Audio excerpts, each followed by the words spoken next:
Last lecture में जो हमें वेलोसिटीज मिली थी, एक बैंकिंग और फ्रिक्शनल दोनों कंडीशन के लिए थी, वो वी मिनिमम हमें मिला था अंडर रूट आर जी tan theta minus mu one plus tan mu tan theta, और इसकी डाउट से मिली थी V maximum under root R जी tan theta plus mu upon one minus mu tan theta.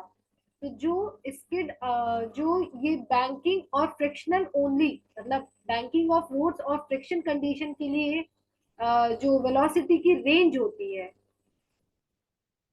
वो आपकी जो वेलोसिटी होती है उसको वी मिनिमम से क्या होना चाहिए, ग्रेटर देन होना चाहिए, और वी मैक्सिमम से लेस देन होना चाहिए। और वी मिनिमम है कितना आपका, अंडर रूट आर जी tan theta minus mu upon one plus mu tan theta. और इससे या तो इक्वल होनी चाहिए और या तो ग्रेटर होनी चाहिए v की वैल्यू, और v की वैल्यू लेस देन होनी चाहिए अंडर रूट आर जी टेन थीटा प्लस म्यू, ये maximum v maximum tan theta plus mu one minus mu tan theta. Okay, तो ये आपकी रेंज होती है, ये आपकी रेंज है इस कंडीशन के लिए, इंक्लाइन के लिए, और फ्रिक्शन दोनों कंडीशन जब अराइव होती हैं तब ये आपकी रेंज बनती है। अब हम कॉनिकल पेंडुलम के बारे में पढ़ेंगे कि कॉनिकल पेंडुलम से रिलेटेड कुछ क्वेश्चन न्यूमेरिकल में होते हैं, तो उनको आपको थोड़ा सा अगर आप कॉनिकल पेंडुलम की सारी सर्कमस्टेंसेस जान लेंगे तो आपको न्यूमेरिकल में प्रॉब्लम नहीं होगी। और ये जो कॉनिकल पेंडुलम है ये बेसिकली टाइम ऑफ पीरियड के बारे में, जब किसी पेंडुलम के टाइम ऑफ पीरियड ऑसिलेशन से रिलेटेड होते हैं, उससे रिलेटेड चीजों को डिस्क्राइब करता है।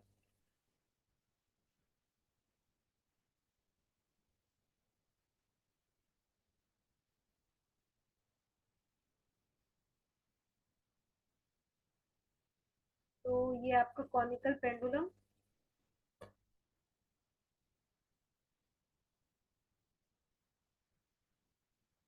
ठीक है। तो सबसे पहले हमारा जो पेंडुलम है इसका हम फिगर ड्रॉ करेंगे।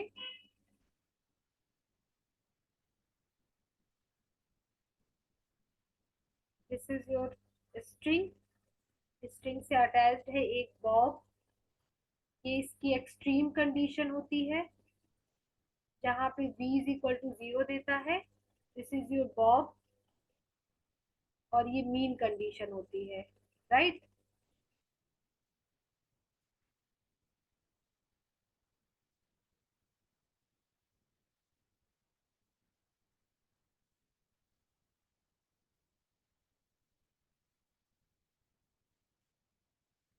तो जो इस बॉब की एट एक्सट्रीम कंडीशन, ये क्या है, एक्सट्रीम कंडीशन, यहाँ पे v क्या होता है, मैक्सिमम होता है, और यहाँ पे जो v होता है वो मिनिमम होता है, राइट।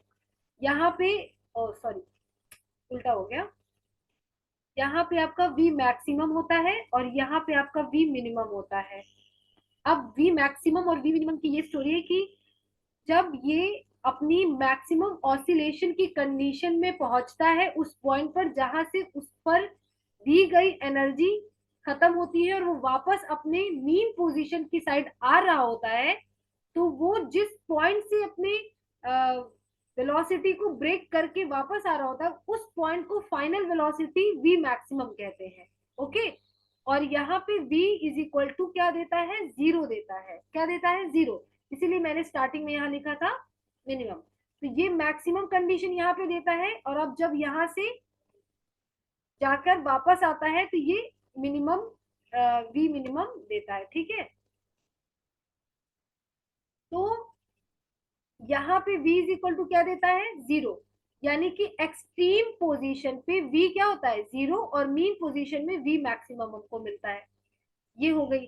अब एट एक्सट्रीम पोजीशन पे जो वेलोसिटी है या जो बॉब के कंपोनेंट्स की कैरेक्टरिस्टिक है वो इस तरह से काम करती है कि जहां से ये अटैच्ड है और ये जब अपने एक्सट्रीम पोजीशन में पहुंच जाती है तो स्ट्रिंग में टेंशन प्रोड्यूस होता है जो कि सेंटर की साइड होता है, और ये टेंशन हॉरिजॉन्टली थीटा एंगल बनाता है।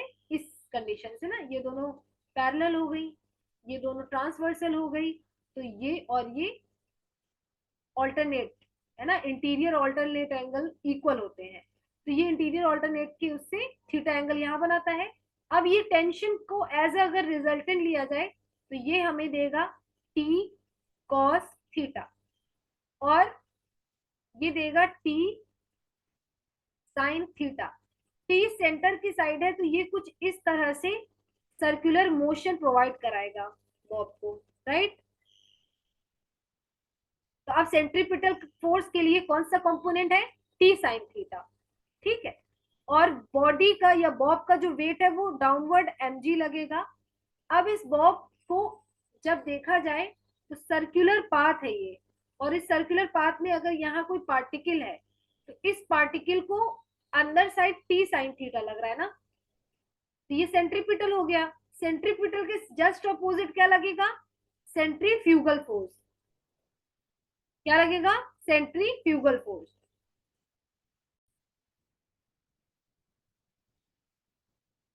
So suppose this is your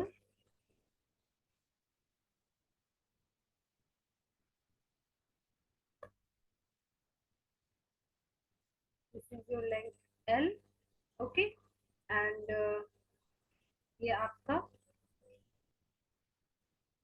जो होगा ये क्या होगा, R होगा रेडियस, और ये जो लेंथ है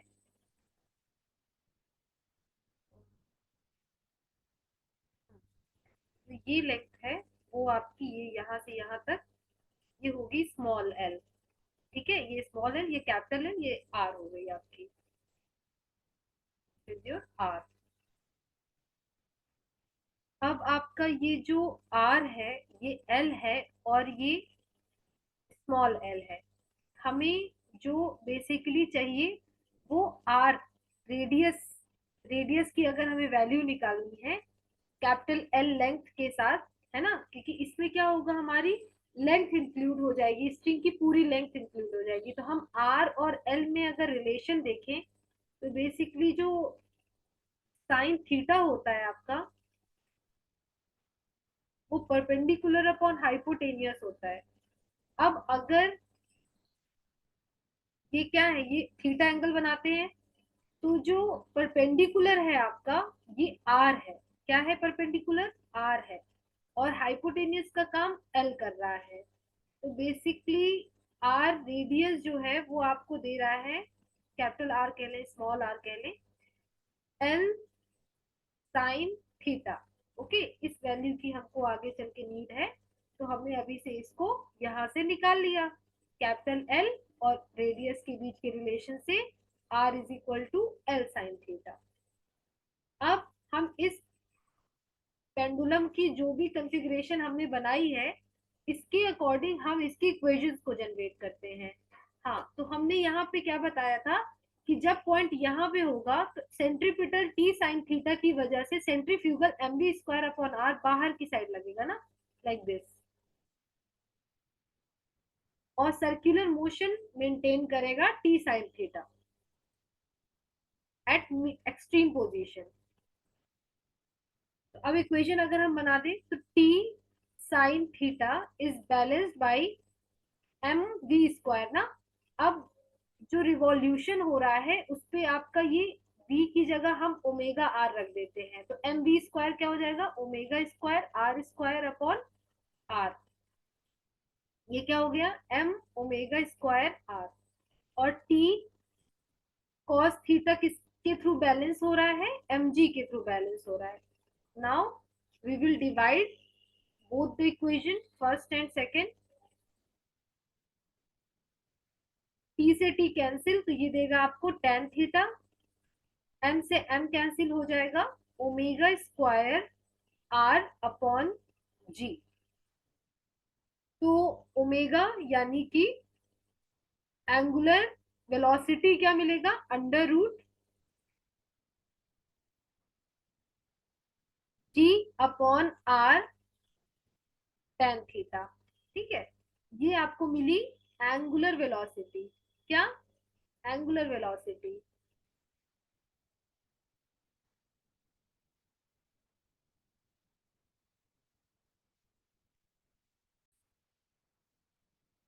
ओमेगा, है ना, क्या मिली आपको, एंगुलर वेलोसिटी। अब हम इसमें आर, अब ये जो आर है ना ये रेडियस है आपका। ठीक है, ये जो आर है ये क्या है, रेडियस है आपका, कैपिटल आर ही है। तो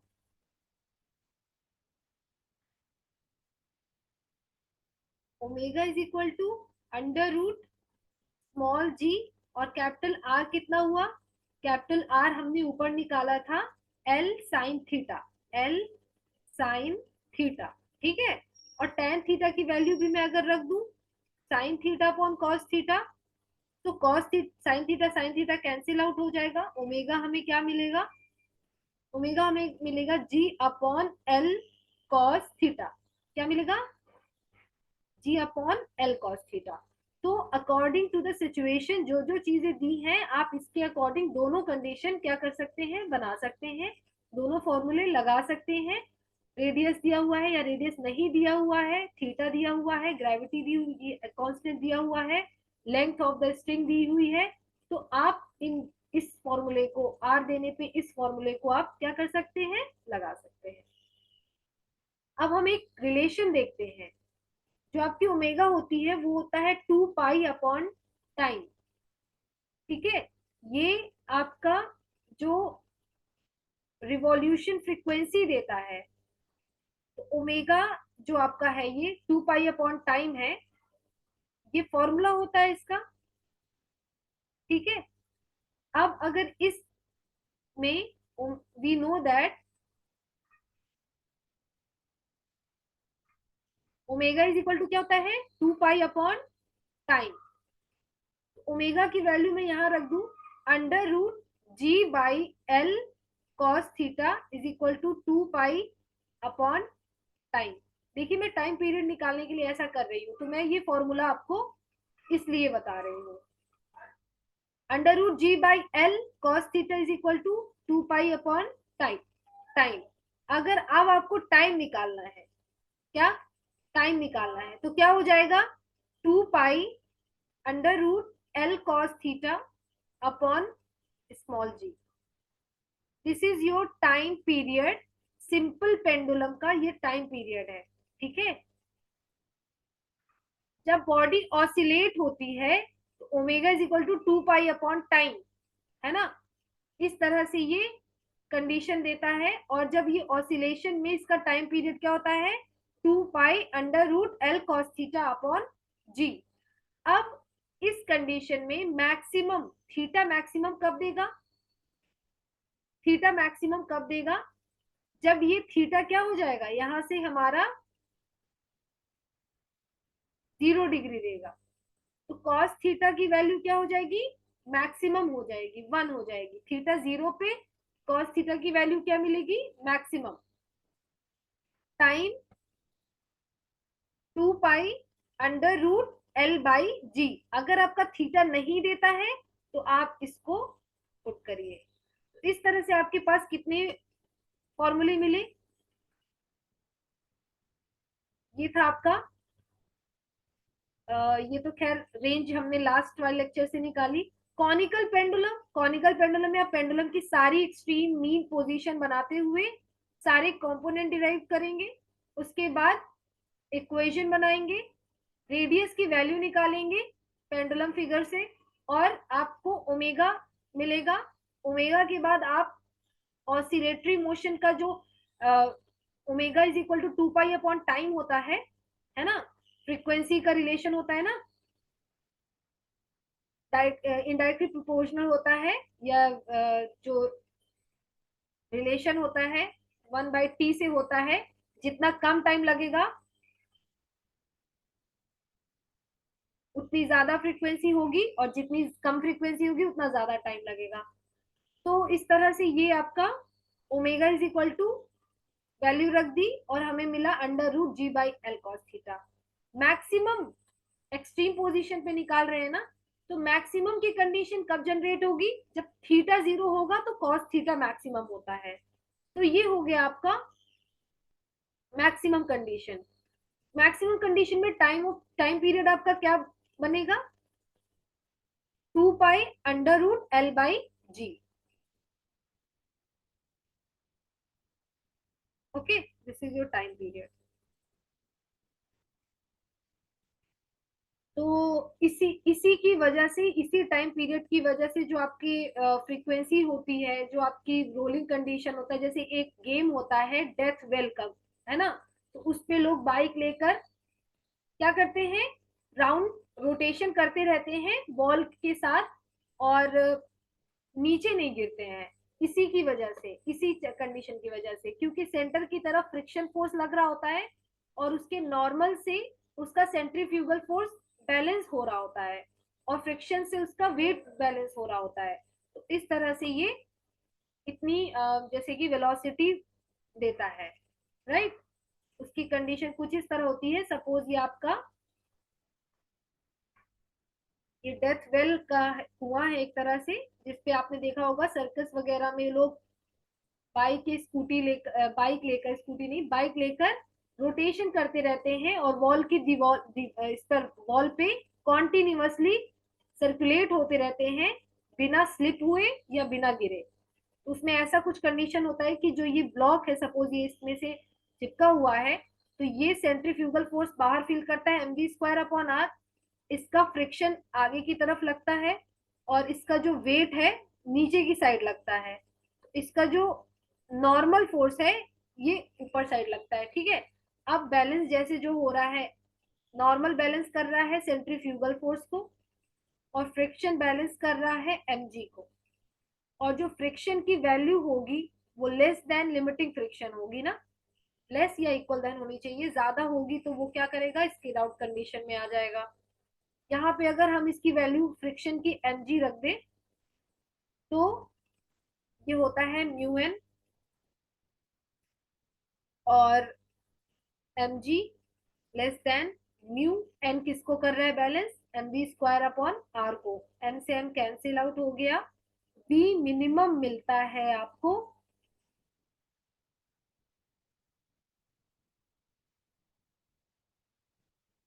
बी मिनिमम जो मिलता है under root R G upon mu. This is your V minimum, इस वेलोसिटी से वो रोटेशन करते हैं। और कॉनिकल पेंडुलम का टाइम पीरियड क्या होता है, मैक्सिमम एक्सट्रीम कंडीशन से, है ना, वो अपने एक्सट्रीम कंडीशन में जाके अपनी मीन पोजीशन पे वापस आता है, एक ऑसिलेशन में टाइम टेकन जो होता है वो 2 pi under root L by g है, ठीक। इस तरह से हमने इसको कैलकुलेट किया है कॉनिकल पेंडुलम की कंडीशन को। फिर आपका conical pendulum, this is your equation, radius की वैल्यू हमने ऐसे निकाली, उसके बाद ओमेगा और टाइम फ्रीक्वेंसी का रिलेशन देखते हुए हमने ऑसिलेशन से omega is equal to 2 pi by T से इसको सॉल्व किया। और ये एक अलग कंडीशन थी, ये एक अलग कंडीशन थी, ठीक है। कि डेथ वेल पे कोई क्वेश्चन पूछे कि लोग गिरते क्यों नहीं है, या वो रोटेशन वर्टिकली करते रहते हैं और वो नीचे नहीं जाते हैं, स्लिप नहीं होते हैं, वो इसी वजह से, क्योंकि उसकी टायर में फ्रिक्शन इतना जनरेट होता है कि लिमिटिंग फ्रिक्शन से तो कम होता है, लेकिन सेंट्रीफ्यूगल फोर्स से वो बैलेंस होता रहता है। नॉर्मल फोर्स जो उसका परपेंडिकुलर सरफेस से लग रहा है, तो वो परपेंडिकुलर वाला फोर्स जो है नॉर्मल, वो सेंट्रीफ्यूगल को बैलेंस कर लेता है, और जो उसके टायर में और बेल की वॉल पे जो फ्रिक्शन लग रहा है वो उसके वेट को बैलेंस कर लेता है, दैट्स वाई वो स्लिप नहीं होता है, ठीक है। और ये वी मिनिमम उसकी कंडीशन बनती है, इतनी कम वेलोसिटी से ही वो उस पर रोटेशन कर सकता है। ये रही आपकी। अब हम एक नेक्स्ट टॉपिक पढ़ने जा रहे हैं, वो है आपका vertical circular motion.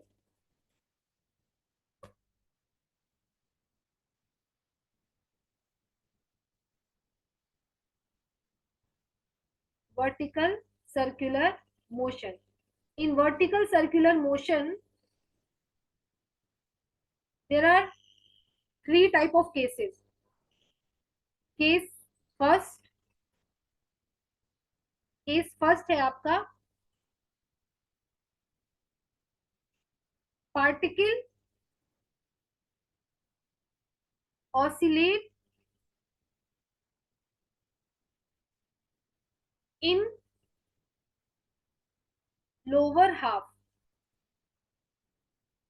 Circle.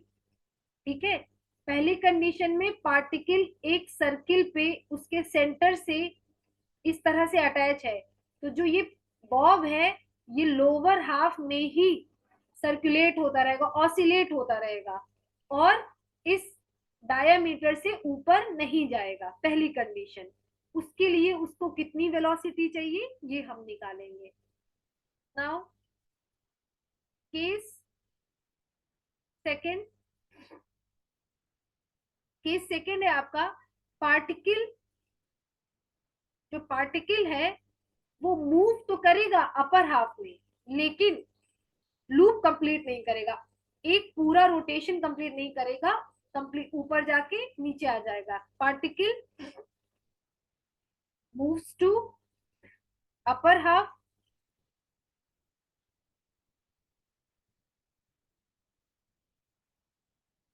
Circle but not able to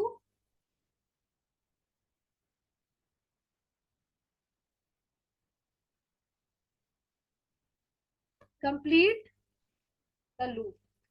okay, upper half में जाएगा तो उसकी अलग वेलोसिटी होगी और उस वेलोसिटी से वो अपर हाफ में तो जाएगा बट वो लूप कंप्लीट नहीं करेगा।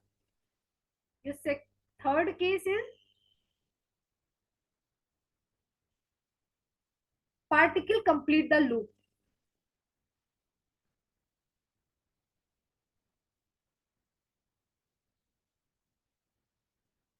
कंप्लीट द लूप, पार्टिकल क्या करेगा, इतनी वेलोसिटी कि वो लूप को क्या कर ले, कंप्लीट कर ले। लोअर हाफ अपर हाफ तो आपको पता ही होगा, डायमीटर के ऊपर वाला अपर हाफ है और ये लोअर हाफ है। अब हम इसमें यूज करेंगे conservation of mechanical energy between the points which existed in lower half। तो फर्स्ट केस में पहली वेलोसिटी लोअर हाफ में ऑसिलेट होने के लिए और अपर हाफ में ना जाने के लिए उसको कितनी वेलोसिटी चाहिए, उसके लिए हम ड्रॉ करेंगे उसकी सर्कमस्टेंसेस।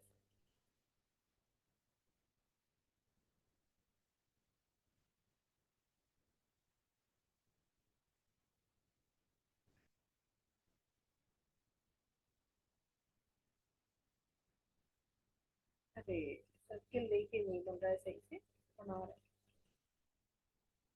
सपोज कि ये आपका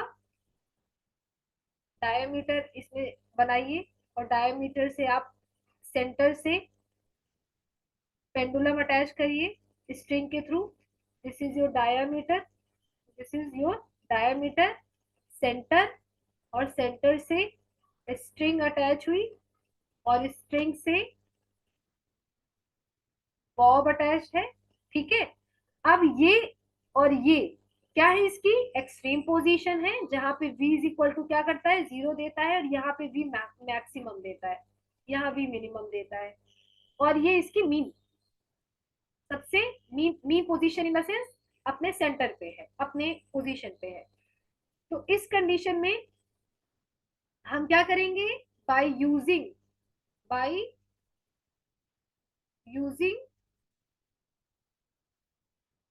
कंजर्वेशन ऑफ मैकेनिकल एनर्जी।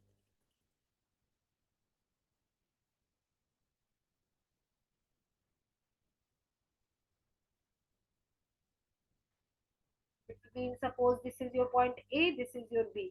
देखिए थोड़ा सा एक्सप्लेन करती हूँ मैं कंजर्वेशन ऑफ मैकेनिकल एनर्जी, उसके बाद वर्क एनर्जी पावर में आपको ये और अच्छे से समझ में आ जाएगा। तो कंजर्वेशन ऑफ मैकेनिकल एनर्जी क्या होता है कि जब किसी पार्टिकल में kinetic energy plus potential energy दोनों एग्जिस्टेड होती हैं तो वो टोटल मैकेनिकल एनर्जी होती हैं।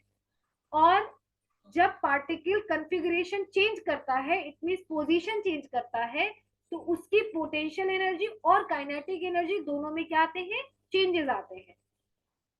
It means initial kinetic energy plus potential energy and final kinetic energy plus potential energy क्या हो जाएंगे, टोटल मैकेनिकल एनर्जी दो पॉइंट पे क्या होती है, अलग अलग या फिर इक्वल कंडीशन में आ जाती है। ये होता है आपका कंजर्वेशन ऑफ मैकेनिकल एनर्जी। अब ये मैकेनिकल एनर्जी के अंदर जो काइनेटिक और पोटेंशियल है बॉडी में आते कहाँ से हैं, तो अगर बॉडी v वेलोसिटी से कुछ डिस्टेंस कवर करती है तो उसकी वजह से आता है काइनेटिक एनर्जी। और बॉडी का कॉन्फ़िगरेशन चेंज होने की वजह से बॉडी के अंदर एग्जिस्ट होती है पोटेंशियल एनर्जी, जिसकी वजह से बॉडी अपना कॉन्फ़िगरेशन चेंज कर पाती है, राइट। सपोज एक पार्टिकल को मैंने उठाकर h हाइट पे रख दिया, ठीक है, तो ये हो गया आपने कंजर्वेटिव फोर्स यानी कि ग्रेविटेशनल फोर्स के अंदर आपने उसका कॉन्फ़िगरेशन चेंज किया है। और इस mg उसका वेट हुआ m, ग्रेविटी के अंडर में है वो भी, और h हाइट पे रखा, इसकी पोटेंशियल एनर्जी है आपकी mgh, ठीक है। जो उस बॉडी पे आपने क्या कर दिया, उठा के उसका कॉन्फ़िगरेशन चेंज करके वहां रख दिया, आपने अपने से उसको क्या दी, एक एनर्जी दी, वही उसकी पोटेंशियल एनर्जी बन जाती है। तो अब by using conservation of mechanical energy आपको क्या दिखाता है, suppose A between point A and B, A and B के बारे में बात हो रही है, मतलब अपनी मीन पोजीशन से जब ऑसिलेट होना शुरू होता है और अपनी एक्सट्रीम पोजीशन पे पहुंचता है, और फिर जब वापस आता है उस कंडीशन में, जब अपने यहां से शुरू होता है जाना और यहां पहुंचता है, तो टोटल मैकेनिकल एनर्जी एट, थोड़ा स्पेस कम हो रहा है, wait,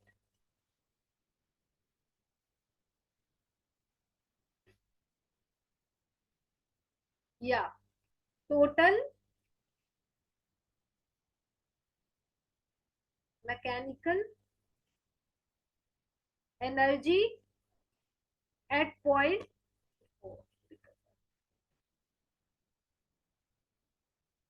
this is your total mechanical energy at point ए, जब वो अपनी मीन कंडीशन में है, और टोटल जब वो अपने एक्सट्रीम कंडीशन में पहुंच जा रहा है। इन दोनों पाथ, इन दोनों के बीच के पाथ में उसने किस कंजर्वेशन ऑफ एनर्जी को कैसे वो किया, एग्जिस्ट किया, वो चीज है। तो जो ए पॉइंट पे इसकी टोटल मैकेनिकल एनर्जी है, it means kinetic energy plus potential energy initially, वो एट पॉइंट बी की इक्वल होगी, total mechanical energy at point B. Okay, it means कि पाथ मैटर नहीं करता कंजर्वेशन ऑफ मैकेनिकल एनर्जी के लिए, कंजर्वेटिव फोर्सेस के लिए, जैसे gravity, spring, gravitational force, spring force, ये सब जो होते हैं ये आपके कंजर्वेटिव फोर्स होते हैं। मतलब इसमें पाथ मैटर नहीं करता है, इनिशियल और फाइनल पॉइंट, इनिशियल पोजीशन और फाइनल पोजीशन मैटर करती है, पाथ मैटर नहीं करता है। तो इस तरह से total mechanical energy at point A is equal to total mechanical energy at point B. Conservation के बारे में मैंने आपको काफी कुछ बता दिया है, तो उसकी हेल्प से आपको अब इसमें प्रॉब्लम नहीं होगी। Mechanical energy total, kinetic energy initial plus potential energy initial, हालांकि इसका एक डेरिवेशन होता है जो मैं आपको वर्क पावर एनर्जी में ही कराऊंगी, तब आपको और अच्छे समझ में आएगा। बट इन शॉर्ट मैंने आपको अंडरस्टैंडिंग लेवल पे काफी चीजें बता दी हैं। और initial energy, initially kinetic and potential energy at point A कहलाएगी, क्योंकि वो अपनी मीन कंडीशन पे जा रहा है। अब वो वहां से स्टार्ट कर रहा है अपनी एक्सट्रीम पोजीशन के लिए, और जब एक्सट्रीम पोजीशन पहुंच रहा है तो उसकी फाइनल कंडीशन है, क्योंकि वो एक्सट्रीम पोजीशन में पहुंचने के बाद वापस अपनी मीन पोजीशन पे आ रहा है। तो kinetic energy final plus potential energy final. अब मुझे एक बात बताइए, इनिशियली इस पार्टिकल के पास कोई एनर्जी थी, क्योंकि अभी मूव नहीं कर रहा है, तो काइनेटिक एनर्जी इनिशियली ये वी मैक्सिमम देता है, ये मत भूलिएगा। इनिशियली जो काइनेटिक एनर्जी है वो हाफ एम वी स्क्वायर होती है, और जब वी मैक्सिमम देगा तो काइनेटिक एनर्जी का जीरो होने का सवाल ही नहीं है। इनिशियली इस पर कोई एनर्जी एग्जिस्टेंट नहीं होती है, इसलिए पोटेंशियल एनर्जी जीरो होती है। और जब बी पे पहुंच जाता है तो उसने अपना कॉन्फ़िगरेशन चेंज किया है, due to change the configuration the potential energy will be existed on the particle, so potential energy exist करेगी।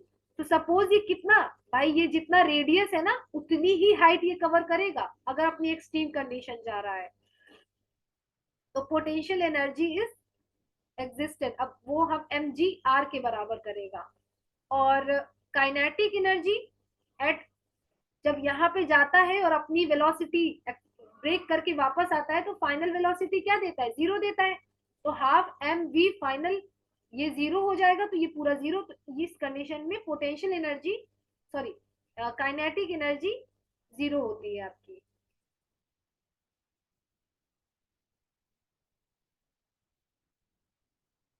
इस कंडीशन में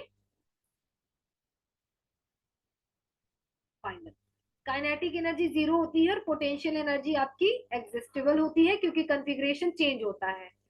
तो आप समझ में आ गया होगा कि क्यों ये इनिशियली पोटेंशियल एनर्जी जीरो है, क्योंकि अभी उसका कोई कॉन्फ़िगरेशन चेंज नहीं हुआ है, वो अपनी मीन पोजीशन पे है, और मीन पोजीशन पे मैक्सिमम वेलोसिटी देने की वजह से kinetic energy will not be zero. और आप एक्सट्रीम पोजीशन में जब पहुंचेगा तो kinetic energy will be zero, because at the in oscillation जब अपने मीन एक्सट्रीम पोजीशन में पहुंचता है तो वेलोसिटी मिनिमम देता है, यानी कि वी जीरो देगा। तो अपना कॉन्फ़िगरेशन चेंज होने की वजह से पोटेंशियल एनर्जी एग्जिस्ट करेगा। तो half M we square is equal to potential energy half M we square. मैंने क्या कहा, अपने मास के वेट के बराबर, जी कांस्टेंट लगेगा इस पे, जी ग्रेविटी लगेगी, और कितनी हाइट कवर करेगा, जितनी स्ट्रिंग की लेंथ, यानी कि आर। तो व्हाट इज द वी, मतलब at a particle at point A bob को कितनी वेलोसिटी चाहिए लोअर हाफ में ऑसिलेट करने के लिए। So we need V A, हम यहाँ ए रख देते हैं क्योंकि आगे और भी वेलोसिटीज निकलेंगी। So V A will be under root M से एम कैंसिल, ट्रांसफर हुआ to G R. This is your velocity needed to the bob to oscillate in lower half। अब मैं इस पे केस सेकंड भी आपका सॉल्व हो जाएगा। कैसे, केस सेकंड क्या था, अपर हाफ में जाने के लिए अगर हम पी ए को क्या करते हैं, less than under root two G R रखते हैं, तो ये कहाँ ऑसिलेट होगा, लोअर हाफ में। और अगर वी ए को under root two G R से थोड़ा सा बढ़ा देते हैं तो ये कहाँ चला जाएगा, अपर हाफ में, but not completed the loop.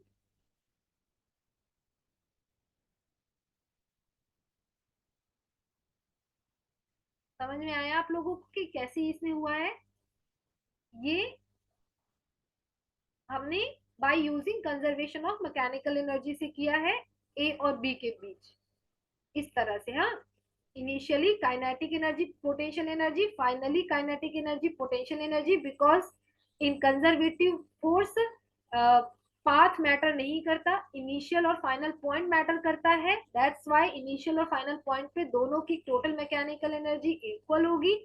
और potential energy without no changing any configuration of particle या बॉब, और at extreme position V is minimum, that's why kinetic energy at final condition will be zero। so यहां से आपका VA आया।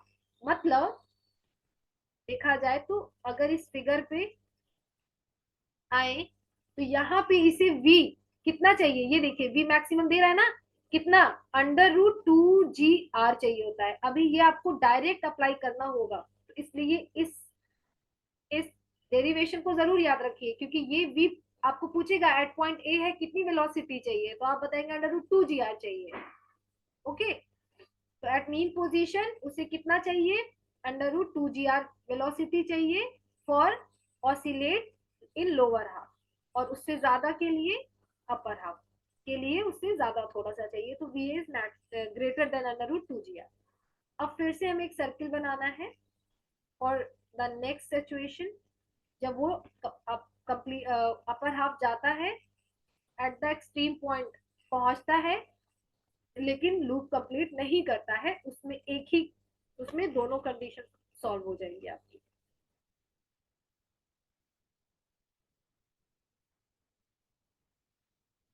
This is your diameter. Okay, string हो गई आपकी, ये बॉब हो गया, ठीक है, ये आपका ए पॉइंट था, ये वी था, वी ए आपको मिला √2gr, ठीक है। अब अगर इसके बीचों बीच क्या है, इसके बीचों बीच अगर ये बॉब है या स्ट्रिंग है, सपोज यहाँ पे है, ठीक है, तो इन दिस कंडीशन कैसे, ये क्योंकि ये थीटा बना रहा है ना, ये थीटा बना रहा है, अब थीटा बना रहा है तो मैं वो जो ये नहीं बनाया था, ये वाला, ये और ये है ना, याद होगा आप लोगों को, ये कंडीशन यहाँ अप्लाई होगी। तो इस तरह से अगर मैं करूं, इसका जो वेट है कुछ इस तरह से, क्या करेगा, ये थीटा देगा। अगर ये थीटा दे रहा है तो ये कितना देगा, ये कितना, ये क्या है आपका टेंशन ही तो है, टेंशन है तो ये कितना देगा, T cos theta balance bye mg, downward mg लगेगा। और ये कितना दे रहा है, टी साइन थीटा, ठीक है, कितना दे रहा है, टी साइन थीटा। इस फिगर को अभी आप बस देखिए, थोड़ा जूम किया है मैंने, ये रहा टी साइन थीटा, ये रहा टी कॉस थीटा, और ये रहा टेंशन आपका। अब इस कंडीशन में क्या होगा, ये एक बाहर की साइड फोर्स फील करेगा, और ये जो फोर्स होगा ये आपका mg का कंपोनेंट देगा, mg cos थीटा, और फिर ये इधर साइड देगा,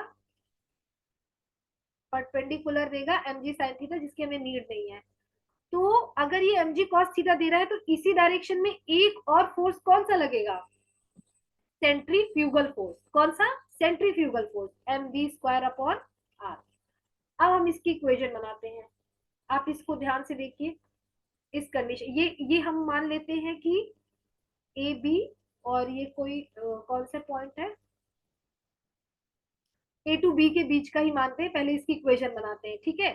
तो सबसे पहले इसकी इक्वेशन बनेगी, टेंशन, ये जो टेंशन है ये किसके किसके थ्रू बैलेंस हो रहा है, mg cos theta plus mv² upon r, क्योंकि दोनों एक ही डायरेक्शन में है ना, ये ए टू बी लाई कर रहा है, ठीक है। अब बी टू सी के लिए, बी टू सी के लिए कंडीशन क्या है आपकी, इसमें इसी में हम बनाते हैं बी टू सी की कंडीशन। सपोज अब इसकी एक्सट्रीम ये है, मतलब ये एक डायामीटर है जो ये सी है। अब बी टू सी के लिए अगर हम कंडीशन बनाते हैं, ये सपोज ये यहाँ पे है ना, यहाँ पे है ये, और अब टेंशन देगा अंदर साइड, ये थीटा है, ये भी आपका थीटा ही देगा। इस कंडीशन में जो इसका वेट है काम देगा ऐसे, mg डाउनवर्ड, और ये देगा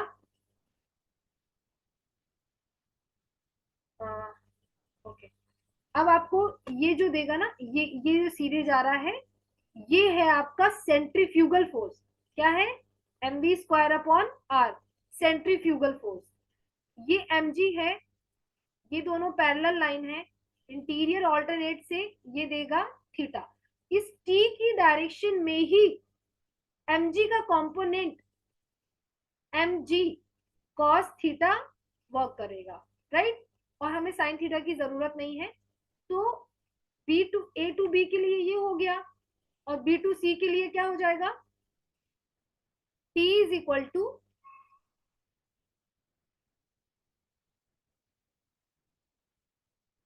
t इज इक्वल टू नहीं, t की डायरेक्शन में कौन कौन से हैं, t की डायरेक्शन में ही है ये t प्लस, क्योंकि mg cos थीटा इसी की डायरेक्शन में लग रहा है ना, तो t plus mg cos theta is equal to mv² / r। ठीक है, अब इसे हम सॉल्व करते हैं। जो थीटा है इस कंडीशन में, अब यहाँ पे ये समझने वाली बात है कि जो ये थीटा है, ये जो थीटा है, ये थीटा क्या देगा, डिक्रीज होता जा रहा है, जैसे जैसे ये ऊपर जा रहा है वैसे वैसे ये डिक्रीज हो रहा है। तो decrease if we go gradually up upper half, theta will decrease if we go upper half. अगर हम अपर हाफ में धीरे धीरे जा रहे हैं तो थीटा डिक्रीज हो रहा है और टेंशन जीरो हो रहा है। क्या हो रहा है, टेंशन जीरो हो रहा है। कैसे, एट पॉइंट सी ये अपना टेंशन लूज कर देगा, और जो कि जिस वेलोसिटी √2 g r से इसने चलना शुरू किया था, उस वेलोसिटी से एट पॉइंट सी ये जब टेंशन लूज करेगा तो इनर्शियल फोर्स की वजह से ये आगे चला जाएगा, तो कंप्लीट कर देगा एक लूप को। लेकिन एट सी पॉइंट पे ये क्या कर देगा, टेंशन जीरो कर देगा। कहां पे, at point C the tension will be zero, at point C the tension will be zero. अब टेंशन क्या देगा, जीरो दे देगा सी पॉइंट पे। समझ आया क्यों, क्योंकि यहाँ पे स्ट्रिंग क्या कर देगा, ये भी तो इसका एक हाफ है ना, तो यहाँ पे भी क्या करेगा। अब जब एक सर्किल पे इस कंडीशन में ये एक्सट्रीम पोजीशन पे रहता है तो v जीरो देता है, तो यहाँ पे भी यहाँ से चलना शुरू करेगा, और जब यहाँ पहुंचेगा तो ये क्या करेगा, टेंशन लूज कर देगा, v जीरो देगा। और मतलब यहाँ से अगर हम इसको काउंट करें, और यहाँ पे टेंशन लूज करने की वजह से ये आगे बढ़ जाएगा। लेकिन आगे क्यों बढ़ेगा, क्योंकि इनर्शिया ऑफ मोशन उस टाइम पे उस बॉडी पे काम कर रहा होगा जिस वेलोसिटी से वो अपर हाफ पे गया था। ठीक है, ये मैंने सिर्फ आपको समझाने के लिए ये चीजें लिखी हैं। आपको एक एक चीज समझ में आनी चाहिए कि टेंशन कहाँ जीरो देगा, क्योंकि कभी कभी थ्योरेटिकल ये पूछ लेता है कि टेंशन लूज कहाँ करेगा, थीटा सबसे कम डिक्रीज कहाँ होगा, और कॉस थीटा सबसे मैक्सिमम कहाँ होगा, है ना। तो कॉस थीटा का मैक्सिमम कहाँ मिलेगा, जब थीटा सब जीरो हो जाएगा, थीटा डिक्रीज होते होते जीरो देगा। Theta is equal to zero पे कॉस थीटा क्या होता है, मिनिमम होता है।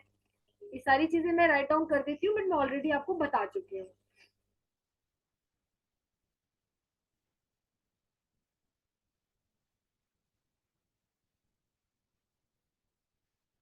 Decrease if go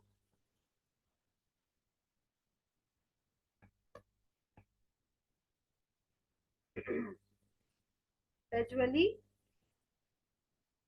upper half में जाने पे, ठीक है।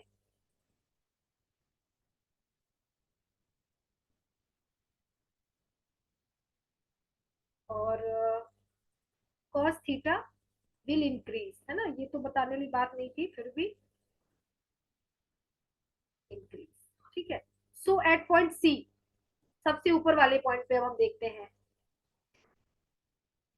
सो at point C, at point C पे tension will zero, T will be zero. क्यों होगा, क्योंकि वो उस कंडीशन पे वो अपनी एक्सट्रीम पोजीशन पे पहुंचेगा, और वहां पे वो अपना टेंशन क्या कर देगा, लूज कर देगा, जीरो कर देगा, और फिर आगे इनर्शिया ऑफ मोशन की वजह से लूप कंप्लीट भी कर देगा। तो मैं लिख देती हूँ U2 inertia of motion particle get some extra, extra कह सकते हैं, लेकिन वो जिस वेलोसिटी से आ रहा था उसी की वजह से उसको इनर्शिया ऑफ मोशन की कंडीशन मिल पा रही है कंप्लीट करने के लिए एक लूप को।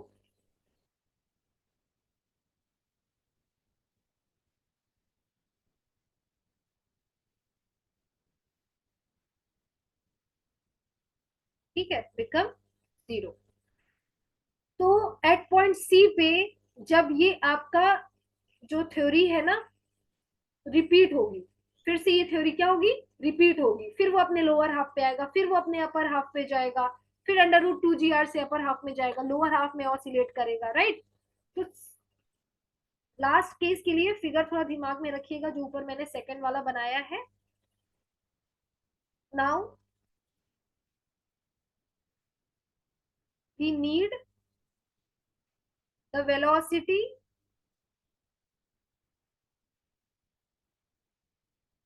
एट पार्टिकल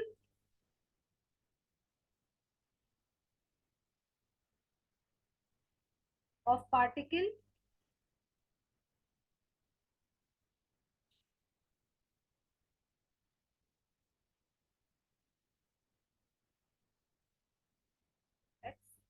हमें अब वो वेलोसिटी चाहिए जो अब सी तक जाएगी। तो अब मैं ए टू बी के लिए निकाल रही थी, अब मैं क्या करूंगी, ए टू सी के लिए निकालूंगी, ए टू सी।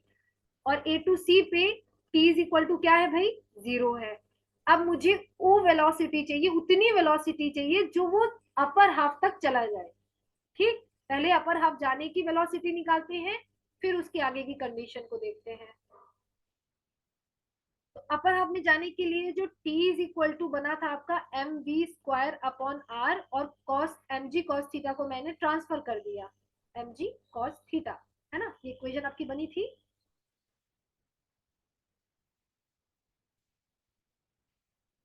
यहाँ पे क्या है, t plus M G cos theta is equal to M we square R. मुझे यहाँ पे वेलोसिटी चाहिए ना यार, सीधी बात है कि यहाँ से वेलोसिटी होगी तब तो अपर हाफ पे जाएगा, यहाँ की तो मैं निकाल चुकी हूँ।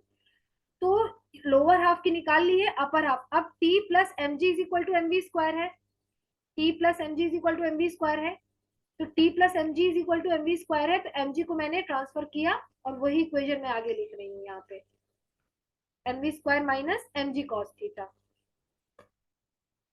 ठीक है, कॉस थीटा डिक्रीज हो रहा है ना, T is equal to zero तब हो रहा है जब थीटा क्या हो रहा है, जीरो की तरफ जा रहा है, मीन जीरो हो रहा है। तो हम टी इज इक्वल टू क्या लिख सकते हैं, M we square upon R minus M ji cos theta, और अब थीटा और टी जीरो हो जाएगा at point C, at point C zero M. अब ये हमने सी पॉइंट की वेलोसिटी है, हम निकालेंगे V C square upon R minus M ji cos theta, cos zero is equal to 1 हो गया।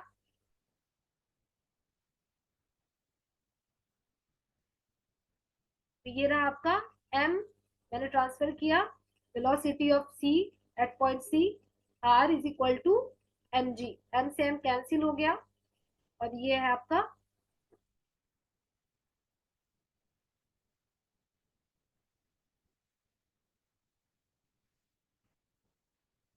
P C is equal to under root R जी।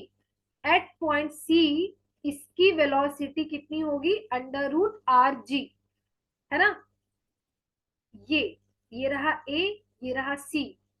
अब हम ये देख रहे हैं, ठीक है, ये सी पर अब कितनी हो जाएगी, अंडर रूट आर जी, और ए पर कितनी थी, वी आपकी कितनी थी, 2 RG।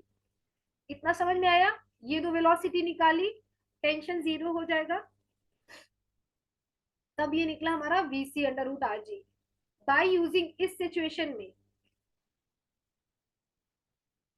बाय यूजिंग, अब देखिए ये R और R कितना देगा,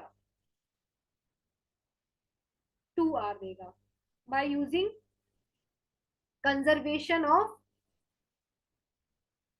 मैकेनिकल एनर्जी। ठीक है, तो kinetic energy initial at point A plus potential energy initial at point A, kinetic energy final at point C plus kinetic potential energy final at point C. So potential energy A पे तो zero ही रहेगी और initial kinetic energy half M v A square. अब हमें V A पता है और यहाँ पे हमारा ना तो पोटेंशियल एनर्जी जीरो होगा ना काइनेटिक एनर्जी, क्योंकि ये इस कंडीशन में भी वी देगा आपका। ठीक है, अंडर रूट आर जी दे रहा है ना, तो वही है आपका half M V C square plus M G. कितनी हाइट कॉन्फ़िगरेशन चेंज की, 2r की। h होता है ना, यहाँ पे 2r की हाइट कंप्लीट की, तो ये रहा 2r। ठीक है, सबसे m से m कैंसिल कर दीजिए और अब इसे सॉल्व कर लीजिए।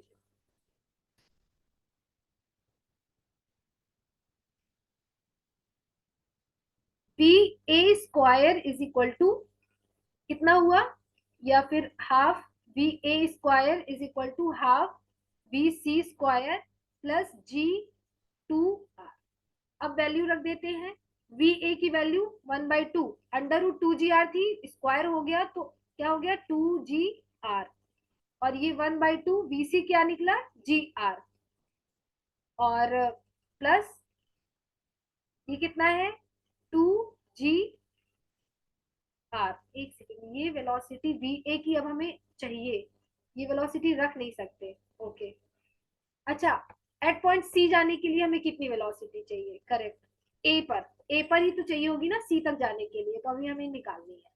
तो V A square is equal to, यहाँ पे दूसरी वेलोसिटी हमें आएगी क्योंकि वो लोअर हाफ के लिए थी अंडर रूट 2gr, ये सी पॉइंट पे जाने के लिए है ना, इसलिए यहाँ पे वी ए की वैल्यू नहीं रखेंगे, अभी हमें नई वेलोसिटी मिलेगी। इसको सॉल्व करेंगे तो 5gr अपॉन 2, ये 1/2, 2 से 2 कैंसिल, तो v at point A upper half में जाने के लिए 5gr की वेलोसिटी चाहिए, कितनी, मीटर पर सेकेंड जो भी है या किलोमीटर पर आवर जो भी है। तो ये क्या है, हमें एट पॉइंट ए पे एट पॉइंट सी यानी अपर हाफ में जाने के लिए अंडर रूट 5gr की वेलोसिटी चाहिए। तो जो रेंज होगी वो क्या होगी इसकी, रेंज विल बी,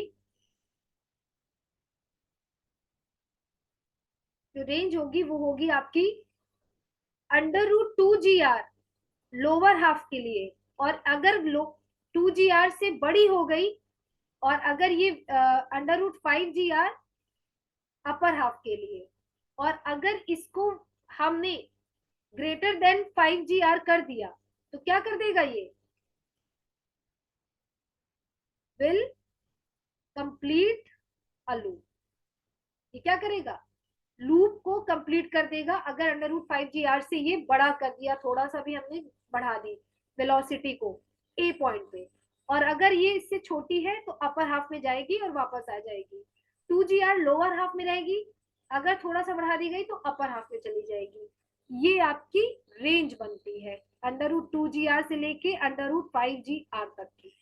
ठीक, ये थी आपकी कंडीशन, ये थी आपकी range. Particle will go upper half but not complete a loop, लेकिन अगर आपने इसकी बढ़ा दी इसकी वेलोसिटी, ये तो भाई नॉट कंप्लीट अ लूप की है, लेकिन अगर ग्रेटर देन कर दी 5gr से तो ये लूप को कंप्लीट कर जाएगा।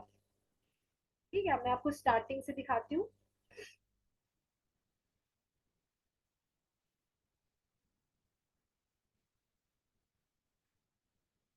ओके, ये थी आपकी सिचुएशन, तीन सिचुएशन थी। Particle oscillate in lower half circle, particle moves to upper half circle but not complete the loop, जो हमने एट पॉइंट सी की निकाली थी।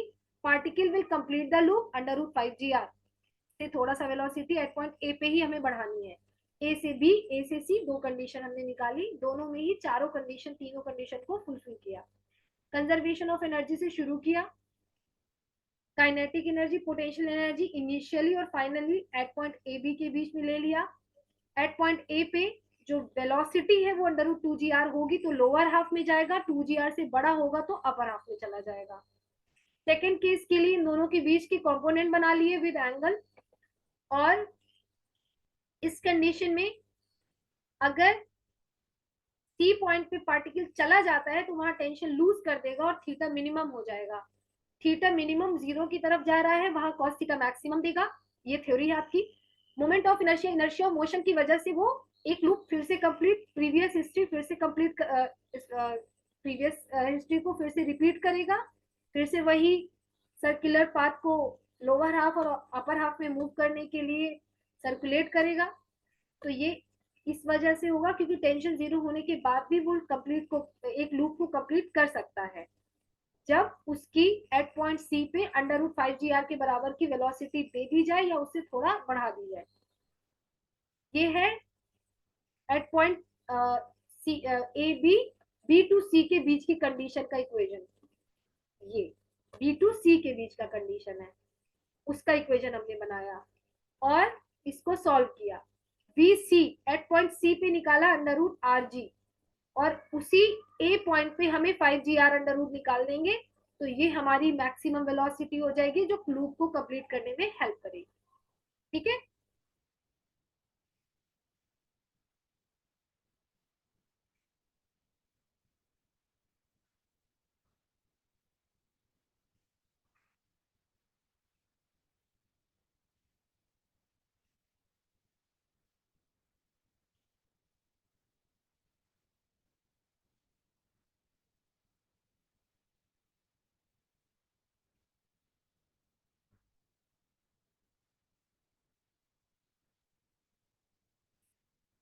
This is your final theory of circular motion. इसके बाद हम कुछ न्यूमेरिकल शुरू करेंगे।